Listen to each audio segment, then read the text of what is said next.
In today's video, I will be attempting to beat Grounded using only rotten gear. This means I can only use 3 weapons: the rotten lava blade, the rotten red ant club, and the rotten stinger spear. It also means I can only use 2 sets of armor: the rotten bee armor and the crusty roly-poly gear. Finally, I will only be able to use the rotten berry charm as my trinket. Rotten gear is a variation of gear found in the Grounded world, which can typically be found on skeletons. This gear has similar attributes to the regular gear, but is much weaker and has much less durability. The question is, will I be able to take on all of the bosses and beat the game, or will I finally fail my first challenge ever? Before we even start, I will say this was probably the hardest challenge I have ever attempted. Before we get started, a quick reminder that 87.5% of you are for some reason not subscribed, yet you keep watching my videos. So please make sure you hit that subscribe button. We are almost at 20k and we should be able to hit it off of just this video. As always, this challenge is on medium difficulty, as I don't want to make it too easy or too difficult for myself. I enabled the handy nat and disabled faction reactivity, as I'm not looking to get my base raided, and the handy nat helps with building a bunch and should be unlockable in the normal game anyways. We start in the kids case and then head out to grab a few basic resources, before heading to the resource analyzer to analyze a pebblet, plant fiber, and sap, which allowed me to craft the pebblet axe. Of course, I'm not allowed to use this as a weapon, but I can use it as a tool to help me collect resources. I chopped down the grass blade, blocking the mysterious machine, and then I headed to grab our first weapon, the rotten lava blade. This was the weakest of the 3 weapons I could use, but it was unique as it has a poison effect that it can inflict. I headed under the hedge to grab the chest, which had a meal for me. This would keep me fed for quite a while I gathered my bearings. Next, I headed further into the hedge, but when I stopped to sort my inventory, an orb weaver caught up to me and killed me instantly. This was my first death, and proved that this challenge wasn't going to be easy. I then got into a fight with a bunch of lawn mites, which I was able to take out, just barely surviving with very little health. As I continued moving, a lava spotted and attacked me, causing our second death already, just 2 minutes into the video.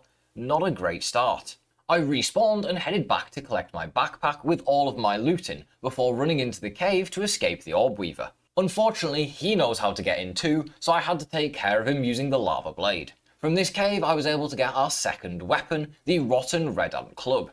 This was the best weapon, and one we would use for the majority of the rest of the playthrough. Speaking of damage, I headed to the 4-leaf clover cave to pick up the first stage of the coup de grace mutation, which would give me a 2.5% chance to crit with every hit, meaning I could do a little more damage, which I needed as these weapons are really weak. I also decided to grab the marble rocks inside of the cave to use for upgrades later when I eventually got some armor. Using my newfound weapons, I headed to the laser to take out the lawn mite as I wanted to proceed with the main quest.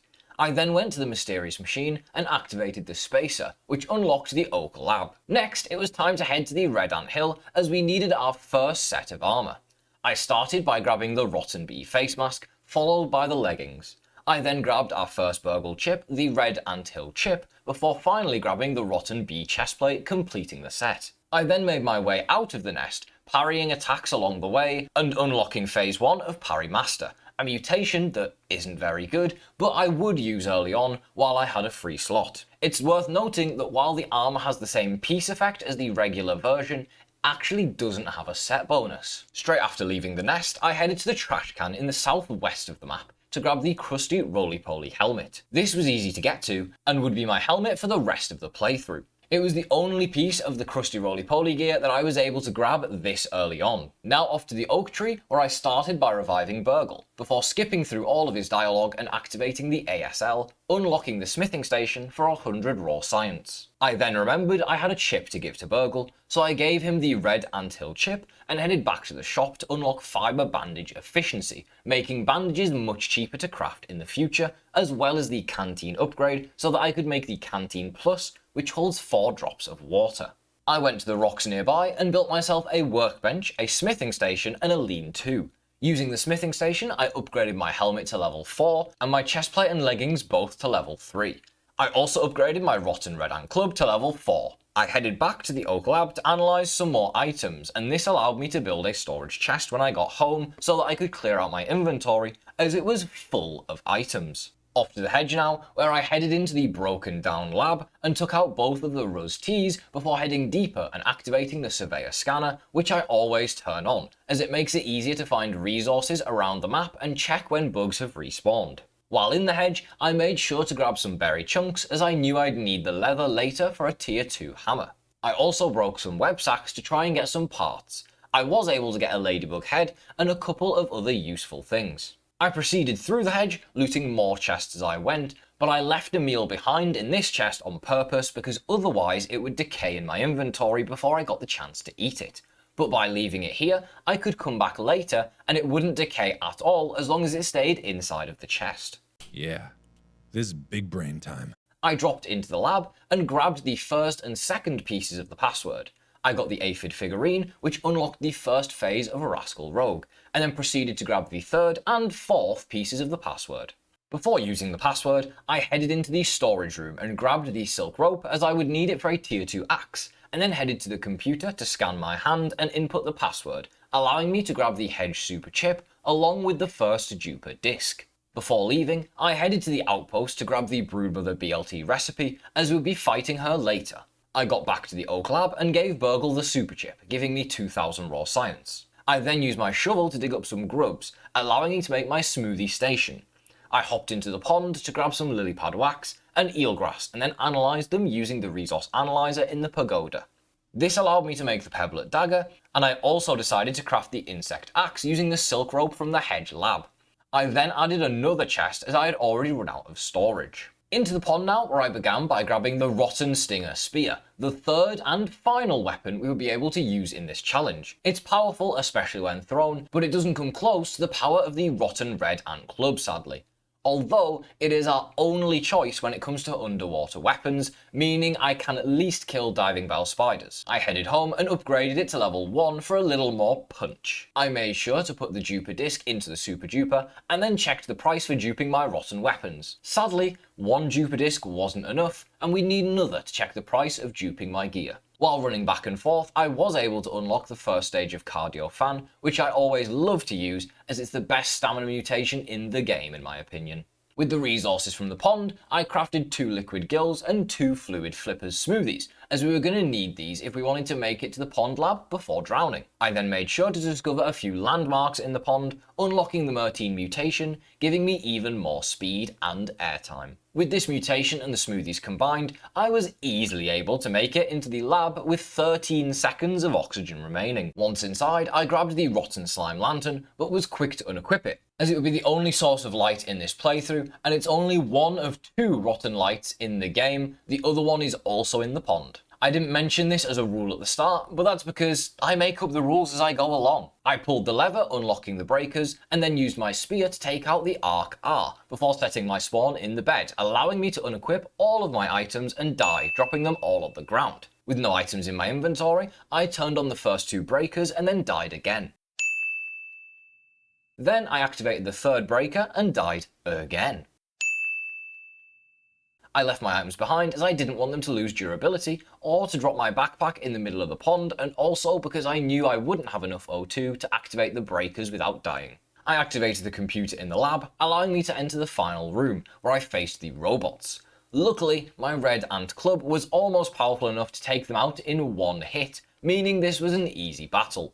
This allowed me to collect the Pond Super Chip, along with the second duper disc, and finally unlock the Pond Dome. My spear was getting a little weak, so I upgraded it twice, along with upgrading my chestplate and leggings to level 4.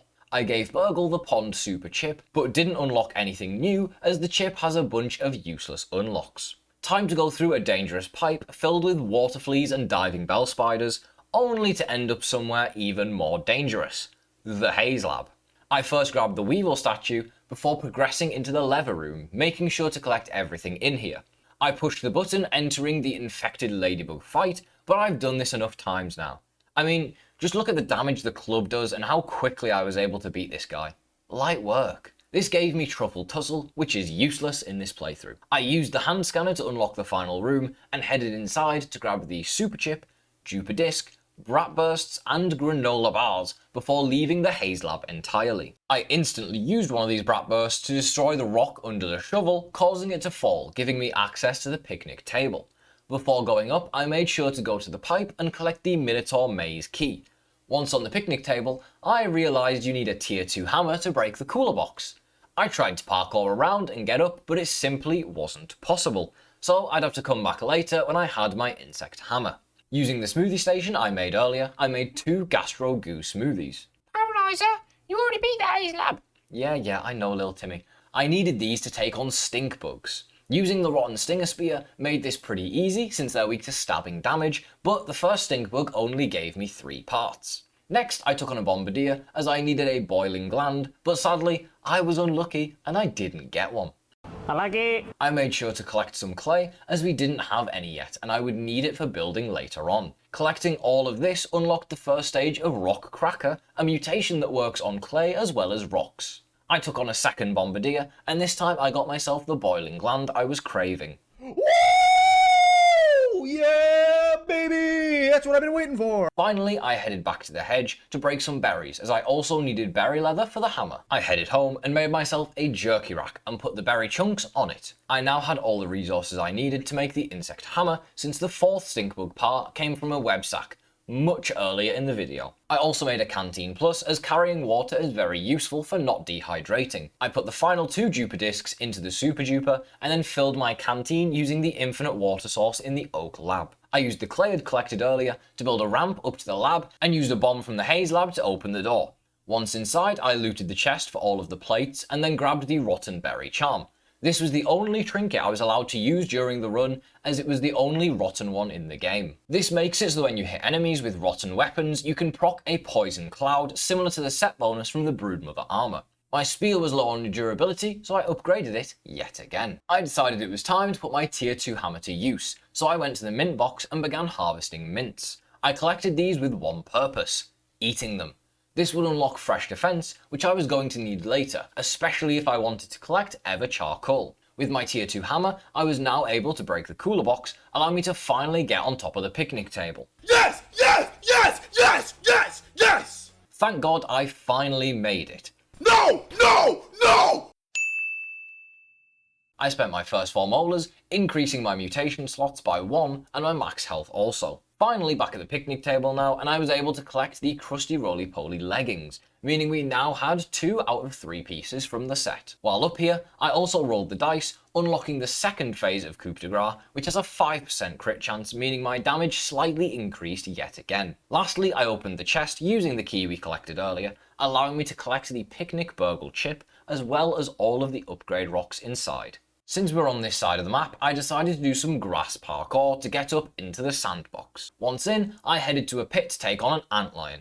These guys are really strong, and I quickly found out the hard way that throwing weapons isn't a good idea, as you can no longer block or parry attacks. Back for round 2 though, and this time I decided to just hit with my weapon instead of throwing it. I headed down into the mines and decided to avoid the antlion down here and just grab the crusty roly-poly chestplate, meaning we now had the full set, and our gear was the best it was going to get. My spear was broken, so I had to repair it yet again, but this left me with a problem. It was now level 5, meaning I couldn't upgrade it again to repair it, so if I wanted to repair it I'd need to kill bees, which doesn't sound very fun. I also upgraded my helmet to level 5 and then realised the crusty version of this armour has no sleek path. You can only upgrade it down the bulky route, which I didn't know before this playthrough. With that cool information, I now upgraded all of my armour to level 5 and then made the chestplate level 8 for as much defense as possible. Next, I headed to Burgle to give him the 2 chips we had collected, which allowed me to unlock the oven recipe. I also used the Super Duper to dupe my spear and club, just in case I lost them or they broke, and because we were going to need extras eventually anyway. The duplication glitch! Time to head to the Black Anthill Lab now, which we first accessed by destroying the cracked rock. I scanned my hand to unlock the door, and for once the robot wasn't camping right on the other side. Here you can see the true power of the club when thrown, as it takes it out in one hit. I then accessed the computer, gaining clearance level A. I headed deeper and took out every robot using just a single throw of my club. It's cheating! It's cheating! The Black Ants were pretty easy too, only taking around 4 throws of my spear. I took these guys out as I needed their parts for the Black Ant shovel. Deeper into the lab now to loot a chest, and go into the storage room to grab all of the goodies inside, including 4 granola bars. Time to take out a couple more robots and loot a chest before gaining access to level B. This allowed me to get to the lower level, where I was able to open the boss fight arena and blow up the glass, allowing me to get inside. Time for our first boss fight of the challenge. I made sure to deal with the boss's summons by taking them out with a single throw of the rotten red ant club. Then I spent the whole fight throwing the club at the assistant manager, as this deals massive damage and it didn't take long to eliminate him. This gave me shocking dismissal, as well as the gold card and the key card. Speaking of shocking dismissal, there were no limitations on mutations that could be used in this challenge, meaning I was allowed to use it.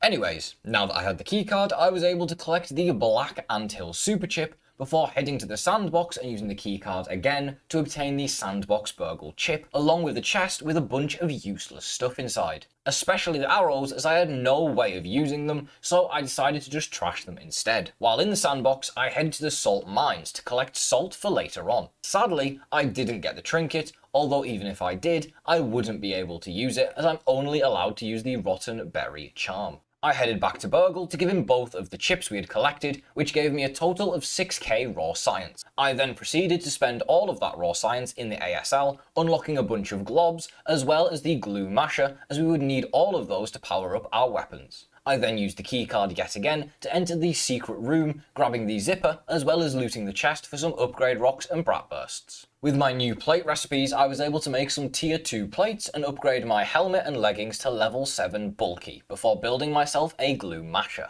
Whilst running to the hedge, I was able to unlock the second phase of Cardio Fan, one of my favourite mutations, and I spent 4 milk molars unlocking another mutation slot just to equip it. Speaking of milk molars, I was in the process of collecting them when I messed up my jump and fell a long way. Since I wasn't allowed to use a glider, I unfortunately died from falling. Stupid deaths, they're funny cause they're true. Woo! Stupid deaths, hope next time it's not you. Time for the haze. I had a gum nugget and a gastro goo smoothie, so there's only one place to go. After drinking it, I raced up the rocks and onto the weed canister, and then used the gum nugget to plug it. I did this very early on, but I wanted to get all the molars from the haze, and this would overall make my life much easier. Speaking of molars, it was time to spend a bunch more, increasing my stack sizes as well as my max active mutations, stamina, healing, and health. I also decided to take on some sickly roly-polies, as I wanted their parts for repair glue, as 2 parts makes 1 repair glue, and these guys typically drop a lot of parts. The first gave me 6 parts, the second gave me 3, and the third gave me 5, totaling 14 parts or 7 repair glues from 3 easy kills. Time to grab some charcoal, as I really wanted an oven. This was hard due to the sizzling, but fresh defense was enough to keep me alive to collect all of the charcoal I needed. While in the upper yard, I headed to the termite nest to take out some soldiers, giving me all the chompers I needed for the termite axe. Speaking of tier 3 tools, I decided to take on a black ox beetle, as I obviously needed a black ox hammer. This wasn't easy, as I had no shield, so I had to jump to avoid the rock throw attack, but eventually I was victorious, and my reward was 1 part and 1 horn. Are you serious right now, bro? Well, at least I got the horn. I took on a second and got 3 more parts, taking my total to 4, which still left me 1 short of the hammer. I made sure to analyse the horn for the hammer recipe, as well as the parts so that I had the repair glue recipe. With this unlocked, I crafted myself some repair glue, which allowed me to repair my almost broken armour. I was also able to finish building my oven, allowing me to cook some mint globs, which meant it was time to use the super duper, yet again, to dupe a bunch of rotten red ant clubs, as I decided this would be my weapon of choice, and so I wanted 1 in every element. I also made sure they were duped at level 5 before they were locked down on any upgrade paths and to save tier 1 upgrade rocks. I made a basket to store a level 5 version in case I needed to dupe more, or I lost one of my clubs. I collected my mint globs and began cooking some spicy ones before using the mint ones to upgrade one of the clubs down the fresh path, meaning this was my first elemental weapon. Whilst waiting for my globs to cook, I headed back into the water to grab myself the rotten fin flops. Would I use them? Probably not, but this is a rotten only world, so I at least have to collect the rotten stuff. With my globs finished, I was able to make my second elemental weapon, the spicy club. Welcome game volume to the video at this point, by the way. I messed up recording these first 3 days, but now we have game volume and not just me talking. Woo! Anyways, back to the video, and I decided it was time to make myself the termite axe, which was our first tier 3 tool. After a bit more smelting, I was able to make a salty club, meaning we now had a weapon for the main 3 elements in the game. Sorry, Sour, but you don't really count. Time to use the keycard from the assistant manager yet again while underwater to get into this lab, allowing me to get the useless left elf charm along with pushing the button to open the stump lab, where we would need to go later on. Back to the upper yard now to take on some ladybirds as they were blocking the way for something else that I wanted. Once I'd taken care of them, I threw some rocks to knock down some pupa and then used my brand new termite axe to collect it. With the pupa collected, it was back to fighting black ox beetles, and this one gave me 2 more parts, meaning I now had enough for my hammer. I spent a bunch more molars, increasing my health and stamina yet again, and then finally crafted the black ox hammer, meaning I now had both tier 3 tools. I was collecting mints in the upper yard when this happened. I mean, usually this would be cool, but I can't use it, so I just sat there contemplating life for a minute. As if this couldn't get any worse, I was running along the shed deck while reading chat and fell through a hole. Ouch. I collected the supreme marble rock at the termite nest and then also grabbed the backpack containing 5 twinkling shells that I had forgotten about earlier. While here, I also decided to run through the termite nest, grabbing the woodpile chip. This was risky, but I knew it would pay off. I just wanted the raw science reward for trading it in later. I then headed up to the giant scabby and jumped across. Unfortunately, I was unable to make the jump as I had no glider nor aphid slippers, and so I was going to have to find another way across. I spent some more molars maxing out my healing capabilities, which would massively help, as usually I would use ladybug armor to help me with this. It was time to head into the stump lab, which we had opened earlier on. I made sure to grab the science on the way in, as we'd need all the science we could get for all the duping that I wanted to do. I began by grabbing the mantis kebab recipe at the entrance before parkouring through the lab to get clearance level A, and then finally dropping in and grabbing the chip. We needed this to upgrade our weapons to level 8 and 9, which would be vital later into this playthrough. Speaking of things that would be vital in the playthrough, I ate 4 spicy shards, unlocking both phases of spicy safety, as this mutation would massively help with my defense against certain enemies. From defense to offense, I made sure to collect every quartzite rock I could find in the fire ant hill, and then converted them to whetstone. We'd need a lot of this to take our weapons from level 5 to 9. I then headed back to Burgle to give him both the woodpile and stump chips, allowing me to get tier 3 plate recipes, meaning we could upgrade our gear to levels 8 and 9. With this unlocked, I used my only 5 twinkling shells to make 5 spicy jewels, and then upgraded my spicy club to level 7 and my whole armor set to level 9, meaning I was now at maximum defense. Back to the upper yard now, where I had finally found a solution to my jumping problems. A couple of people were crying in the comments section of the last challenge because I have the handy nat enabled, and my response? Keep crying, I don't care. With the help of the handy nat, I was able to build a platform over to the chair, but I was a little short on clay. After exiting the handy nat, I was still back home, and I upgraded the spicy club to level 8. I cooked myself 2 broodmother BLTs, which can only mean one thing. That's right, it's time for boss number 2, the broodmother. Now, I'm not usually worried about this boss, but even with my weapon at level 8, I was doing barely any damage, and without a shield, I also had to make sure to perfect parry every attack. As the fight went on, it started getting dangerous. All these Orb Weaver Juniors weren't easy to deal with, but luckily Shocking Dismissal was massively helping. The broodmother scream is also really annoying. I don't like it. Please make earplugs or something. Eventually, after a long fight, I was able to take down the broodmother, giving me the mom genes mutation as well as 4 parts. I needed 5 to make the mantis kebab, but didn't have enough heals to take on another broodmother, so I had to leave. For now. Time for some analysis. As you can see, I was massively behind, so I needed to get some done to catch up. So I visited a bunch of field stations and analysed all the items to make sure I had all the recipes I'd need. I then used the smithing station to upgrade my fresh club to level 7, making it slightly more powerful yet again. Back to the upper yard now, and as you can see, my bridge was looking good, and I was easily able to make it across to the table. This allowed me to collect the toenails, which I would later use in the embiggening cocktail. along with the candy corn, which I would never use. It just looks cool. Finally, while up here, I use my tier 3 hammer to open the giant scabby and insert the fuse. After walking away, I realised I almost forgot to press the button, so I went back and hit it. Now that this was done, I could scan my hand and enter the undershed for the first time. My first task while in here was to take on the scarabs, as I needed twinkling shells to level my weapons up as they were extremely weak, and I needed every bit of damage I could get. I used the spear here to maximise the chances of Rascal Rogue activating when hitting them, as it does the least damage. I unlocked stage 3 of Natural Explorer while doing this, and by the end I killed 4 and got 8 shells. Literally the minimum possible. I like it. This was, however, enough shells to upgrade my Fresh Club to level 8, and I also had the resources to upgrade my Salty one to level 7. I then decided it would be a good idea to make a high level Mighty one too, in case I wanted to take on Black Widows or something, I guess. After struggling against the Broodmother, I decided it would be a good idea to take on some Wolf Spiders. Doing this unlocked the first stage of Mithridatism. This would help when taking on a few bosses in the future, as it reduces poison damage. By doing this, I was able to take out 4 wolf spiders, meaning I was 1 away from the second phase. Back to the undershed now to take out the Widowlings, which can only mean one thing. That's right, it's time to take out the Black Widow. Now, since I had no glider, I couldn't skip past the fight.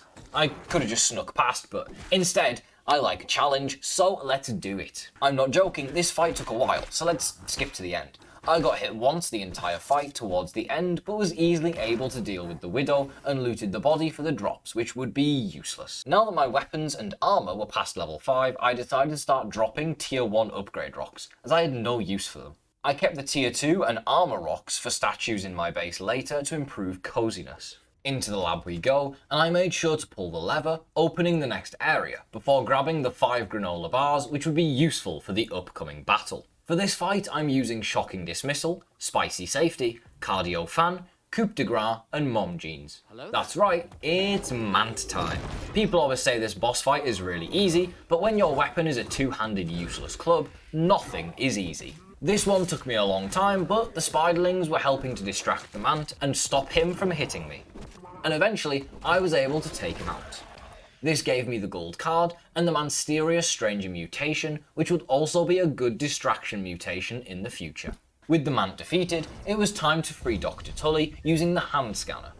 I talked to him before collecting the grilled science along with any other cool meals I could find in the fridge. I then gave him the grilled science. On the way out, I made sure to grab the Wendell figurine. Time to open a new area, and to do that, I need to chop down this wasp's nest. This hurt a lot, but it also disturbed the nest, which was exactly what I wanted. I made sure to turn faction reactivity back off, as I wasn't trying to get my base destroyed. I used the sticky key, which I had grabbed using my tier 2 shovel, to open the chest and get 2 molars and the bomb arrow recipe. I used these molars to increase my health by another 10 points, and used some megas to increase my stack sizes. With Wendell free, it also meant that the orc enemies had arrived, and I hate orc enemies. I slept, which triggered the cutscene to open up the Brawny Boy bin, a new area with more molars to collect. After sleeping, I was assaulted by more orc enemies. I had no smoothies left, and so I took another death while trying to get some heals onto my hotbar. While home, I decided to upgrade my Mighty Club to level 7. I headed back to the pond to collect a milk molar, which I had forgotten earlier. But with no diving gear, it proved impossible to survive without drowning. I then collected the mossy key from within the tunnel and used it to open the chest to collect the sunken outpost chip. I upgraded a new club down the sour path, meaning we now actually had one of every element, and then handed the chip we had just collected to Burgle, giving me even more raw science. Back to the upper yard now, where I used a bomb to open the Java-matic before heading inside and placing the embiggening cell. But I didn't have the ingredients with me, so we'd have to come back another time. The real reason I'd come back to the upper yard was to head inside of the Brawny Boy bin.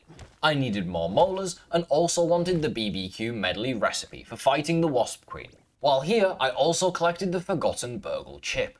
I thought about killing the Widow, but I decided I couldn't be bothered. Once home, I upgraded my Sour Club to level 7 and began building the statues we had collected while exploring the labs, as I needed coziness. Level 1 was easy to get, but to get level 2 I had to build 3 statues and a brand new bed. I then had to make a fireplace with a bunch of parts, but even that wasn't quite enough for level 3. I was behind on scanning, yet again, so used the resource analyzers across the map to do a bunch at once. I collected some koi scales from the pond, and then some gum from the picnic table. We all know what that's for. Back to the Oak Lab now, to give Burgle the forgotten chip, which gave me more raw science, which I used to unlock Dissection Expert, the Spider Slider Meal, and Crow Feather Roofs. Next, it was time for a zipline, so I built an anchor at my base and then another in the upper yard using my handy gnat. This was to make it easier to travel to the upper yard as it was taking forever. With an easy route up, I headed up to go back to the Java-matic. This time though, I had the ingredients needed, meaning I could hit the button which summoned the ants. Once they were taken care of, I used the handy gnat to repair all 3 modules and then talked to Tully, unlocking the storage facility. Once inside, I made sure to grab the man figurine, as we still needed more coziness, and then I looted some of the chests, grabbing a couple of useful items like smoothies. Off to the opposite side of the upper yard now, as I build into the Moldorc Castle for the first time. I spent a while here collecting molars, and then went for this mega here, and remembered halfway down that I don't have a glider. Luckily, the luckiest bounce I've ever seen somehow hit me exactly where I needed to go, allowing me to collect the molar. But this didn't stop the mosquitoes. While here, I headed under the castle too to grab some quartzite, as we needed a lot more of this to level up my weapons to level 8 and 9. This is one of those locations that not many people know, but there are 2 tier 3 rocks here. Inside the castle now, where I talked to Tully to open the lab up, and headed inside. I took out the one ant that is always here and looted the chest for more upgrade rocks and grabbed the Moldorc figurine. Yes, I know, I forgot the moldy hoagie recipe. I'm stupid, okay? I spent even more molars upgrading my stamina to the maximum buff. It's been a while since I was in the undershed, so I headed back to take out some more scarabs. This time I was able to get 11 shells from 4.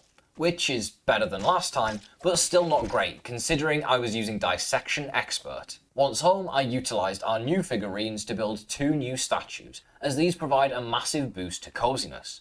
I then upgraded my club to level 8 sour as I was preparing for the next boss. Next, I headed back to the barbecue spill to collect charcoal, which I brought home to make a hot tub, another great item for boosting coziness. This was enough to unlock level 4, which gave me Hauling Hero Stage 3 and the Pinecone Roofs, both of which we needed for the final defense building later on. Whilst home, I made an insect bow. Now many of you thinking, He's cheating! You can't use that! nope, the rules say I can only use rotten gear for fighting enemies. Just like my other items, I planned on using the bow as a tool. But first, I needed to take down some sickly roly-polies as I'd run out of parts for my repair glue. Turns out this guy was friends with the ladybug and they teamed up on me. Luckily, I'm much stronger than both of them and was able to take them both down. While in the area, I headed back to the Black Ant Hill and pulled out my bow. That's right, I was going to use the bomb arrows from the Java-matic storage room to break the cracked rocks in here. You smart. You very smart. This cost me 2 bomb arrows for a mega milk molar, which wasn't worth it at all, but hey, I didn't need them for anything else. On my way out, I made sure to grab a chest which I had previously left behind, but I actually took the exit to the sandbox, as I wanted to go here for some more salt. I needed lots of this to upgrade my salt club, and while here, I was able to grab some more tier 3 quartzite, which I also needed for the upgrades. In another pit, I found another mega milk molar, and yet another supreme quartzite rock. I made sure to use my tier 2 shovel to dig up the molten moat key, whilst also being attacked by a wolf spider. I swiftly dealt with him, and then headed into the moat to open the chest, as I wanted the molar inside. With all of these molars, I was able to max out my max resource stack size, and since I had 1 left, I upgraded my max arrow stack size too. Ew. I also spent some science unlocking multi-story bases, as I would need the clover roof recipe for the final defense. With my final 2 molars, I decreased my hunger and thirst drain rate, as I decided I wasn't going to get many more molars, if any, so I might as well just spend them. Time to make some more sour jewels, but I was 1 twinkling shell short, so I headed to the Super Duper. At first, Burgle wouldn't stop talking, so I couldn't see the price, which was annoying. But eventually, he shut up, and I saw it was much cheaper to dupe the twinkling shell, so that was the option I opted for. While those are cooking, I headed to the upper yard and used my bomb arrows yet again to destroy another cracked rock. As most of you know, this is a widow cave, but I used some forbidden techniques to grab the molar and get out without even going near the widow. Now that my duels were done, I could max out my sour club at level 9, meaning we were ready for our next opponent. Or so I thought. I had to put 3 more molars into Hunger and Thirst Drain first, as this was really important. The 5 mutations I was running here were Spicy Safety for the Orc Weaver Juniors, Shocking Dismissal also for the Orc Weaver Juniors, Coup de Grace for damage, Cardio Fan for stamina, and Mysterious Stranger for a distraction. Before starting the fight, chat reminded me to grab the Mouldy Note, which I had forgotten earlier. Here we go. Our hardest boss fight so far. Just from the first few combos, I knew this would be tough. Each combo was only doing 1 bar of health, and this was early in the fight, when the boss has very little resistance. As the fight went on, the Orc Weavers started spawning, but my Shocking Dismissal was doing a great job of keeping them stunned. And after what felt like ages, my first Mant spawned, in the floor. What the dog doing? The fight continued with more Orc Weavers, but my Mant spawned again, this time not in the floor. As the war waged on, the Orc Weaver Juniors were spawning too fast, so I had to start ignoring them, as I wouldn't be able to kill them before more spawned in. I had poison and was being hit by everything, but I was so close. I was shoving smoothies down my gullet like they were going out of date, but I had no choice. Schmechter only had 1 bar of health left, and I was just trying to hit him as I ran past at this point to finish him off, but keeping me alive. It was close though. I had no stamina. I was running out of smoothies. I was poisoned. My armor was breaking. But just as I drank my penultimate smoothie, there was a gap big enough for me to get the final combo in, taking out all the enemies instantly and beating Schmechter. Although I did almost die after the fight.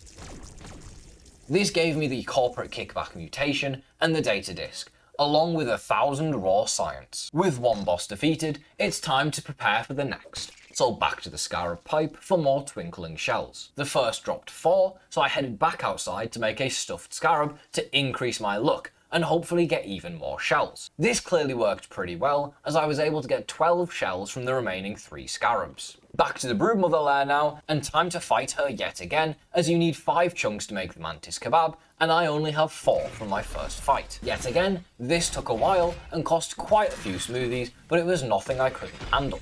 This time I got 3 chunks, which now meant we had enough for the kebab. Speaking of mutations we needed, I took out our 10th wolf spider, unlocking stage 3 of Mithridatism, which we would need of course for the final 2 bosses. I upgraded my club to level 9 salty in preparation for the next fight, and then collected the Mantis Kebab. Then I did something weird.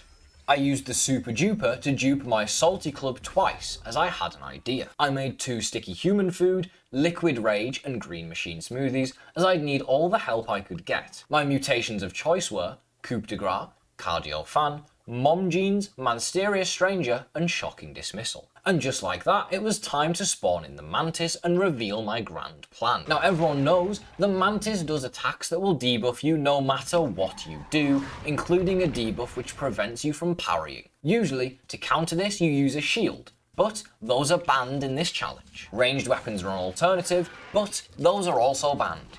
So, to take out the Mantis, I turned my club into a ranged weapon by duplicating it and throwing it at the Mantis for the entire fight. Surprisingly, this does a lot more damage than you'd expect. It just takes a while to pick up the clubs. But eventually, after a long grueling fight, I was able to beat the Mantis with very little hassle and unlock the Apex Predator mutation, which would be completely useless, and loot the body for the final parts I would need later, particularly the head. And just like that, it's back to the Scarab Pipe. This time, getting a massive 16 shells. But 16! Once home, I cooked a wasper roll, and you can probably imagine what that's for. I upgraded my club to max level at fresh level 9, meaning my weapons were at maximum power and I was prepared. I made another 2 of the 3 smoothies we made earlier, although I didn't use any in the Mantis fight, so now we had 4 of each. I also made a couple of waspidotes to help reduce the poison damage I was about to take. In terms of mutations for the fight, I went with Coup de Grace, Cardio Fan, Spicy Safety, Mithridatism and Shocking Dismissal. A good balance of offense and defense, with no summons since they would be pointless in this fight. I had over 80 beefy slops, which was hopefully enough, and so I ate my wasper roll and summoned the Wasp Queen. Little did I know, I had absolutely no clue what I was getting myself in for. It didn't take long for me to get poisoned and use my first Waspido, but things were going well. I was doing decent damage. As the fight progressed, I got the queen down to the last third of her health with very few issues or smoothies used, but this was when the real fight started. She started summoning wasp drones. These guys kept healing the queen non-stop, and I was struggling to put any real damage into her because she would just summon and heal it all back. As you can see from my hotbar, I used over 40 beefy slops and all my other smoothies. Not to mention, it was now nighttime. My armor was also on 1 durability, meaning another hit and it would break. I had her really low, right where I wanted her, but I knew her next summon would come soon.